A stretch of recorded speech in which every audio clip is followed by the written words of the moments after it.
Saat matahari terbenam dan langit berubah gelap, apa yang terlintas di benak kita tentang malam? Bagi banyak dari kita sekarang, malam mungkin identik dengan istirahat atau hiburan modern. Tapi, pernahkah kita bertanya, bagaimana nenek moyang kita memaknai malam? Jauh sebelum ada listrik dan layar gawai, malam adalah momen yang sama sekali berbeda.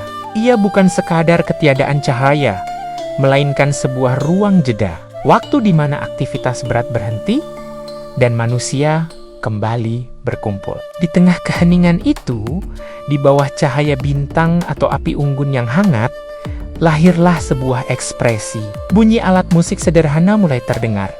Tubuh mulai bergerak mengikuti irama, dan cerita yang tak terucap di siang hari menemukan suaranya.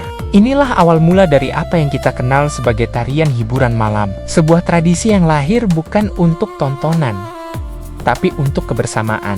Di Nusantara, tanah agraris yang subur, tarian malam tumbuh dari denyut nadi kehidupan masyarakatnya. Gerakan tubuh menjadi simbol rasa syukur atas panen yang melimpah dan berkah alam.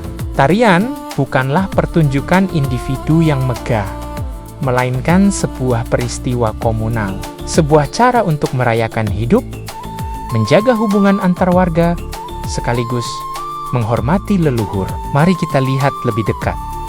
Di tanah Hawa, kita mengenal ronggeng. Dulu, ronggeng adalah jantung dari perayaan desa. Ia hadir dalam pesta panen, hajatan, atau sekadar malam keakraban. Penarinya, yang seringkali perempuan, menari dengan gerakan sederhana, diiringi musik gamelan.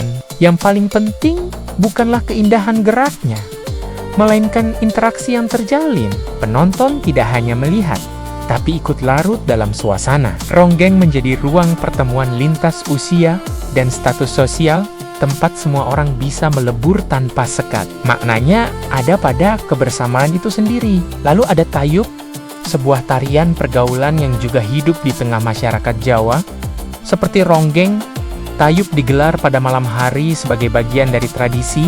Musiknya mengalun syahdu, gerakannya penuh tata krama, dan suasananya dijaga agar tetap terhormat. Ada aturan tak tertulis yang kuat tentang sikap, jarak, dan etika antara penari dan pengibing. Ini menunjukkan bahwa tarian pergaulan ini berjalan dalam bingkai budaya yang sangat jelas. Ia adalah hiburan yang beradab, bukan tanpa batas. Bergeser sedikit ke ujung timur Jawa, di Banjuwanje kita menemukan gandrung. Tarian ini awalnya adalah ungkapan rasa syukur setelah perang dan persembahan untuk Dewi Srisang, Dewi Padi. Ciri khas gandrung adalah keterlibatan penonton yang diajak menari bersama. Tidak ada pemisahan tegas antara panggung dan penonton. Semua orang adalah bagian dari perayaan. Gandrung adalah cerminan masyarakat yang terbuka dan penuh keakraban, di mana kegembiraan menjadi milik bersama. Menyeberang ke Pulau Dewata, Bali punya joget bumbung.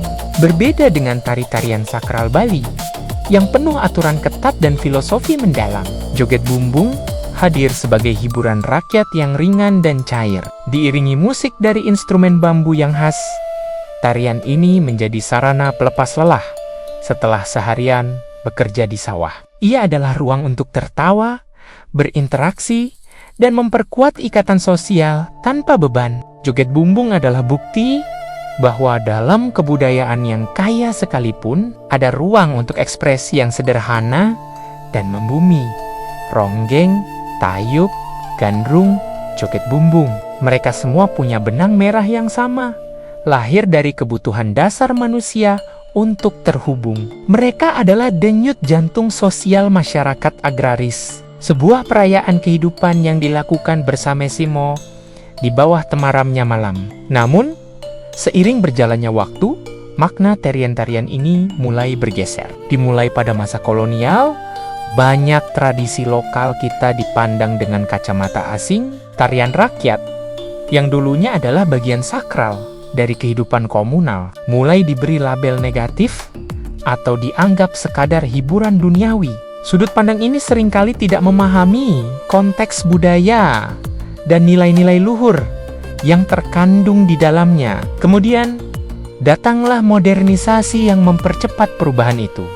Panggung-panggung megah mulai menggantikan halaman desa yang akrab. Api unggun digantikan sorotan lampu. Penonton yang tadinya bagian dari acara, kini menjadi penikmat pasif yang duduk di kejauhan. Tarian yang dulu berakar kuat pada kebersamaan, perlahan tercabut dari konteks sosialnya, dan seringkali hanya dilihat dari gerak tubuhnya semata, tanpa memahami jiwanya. Padahal, jika kita mau melihatnya lagi, dengan kacamata sejarah dan budaya tarian-tarian ini, adalah arsip hidup yang sangat berharga. Mereka merekam cara nenek moyang kita memandang malam, tubuh, dan hubungan sosial. Mereka adalah jendela untuk melihat sebuah dunia di mana hiburan bukan tentang sensasi visual, melainkan tentang koneksi antar manusia. Malam dalam tradisi lama bukanlah ruang gelap yang penuh misteri dan harus dicurigai.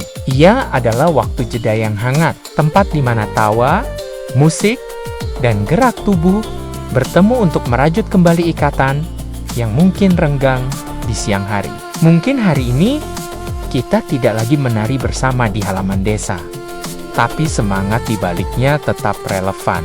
Semangat untuk berkumpul, untuk berbagi cerita, untuk merayakan hidup dengan cara yang otentik. Di tengah dunia yang semakin individual, tarian-tarian ini mengingatkan kita pada satu hal penting, bahwa kebahagiaan sejati seringkali ditemukan bukan dalam kemewahan, melainkan dalam kebersamaan. Hiburan sejati bukanlah tentang apa yang kita lihat, melainkan tentang bagaimana kita merasa terhubung dengan sesama dan dengan akar budaya kita sendiri.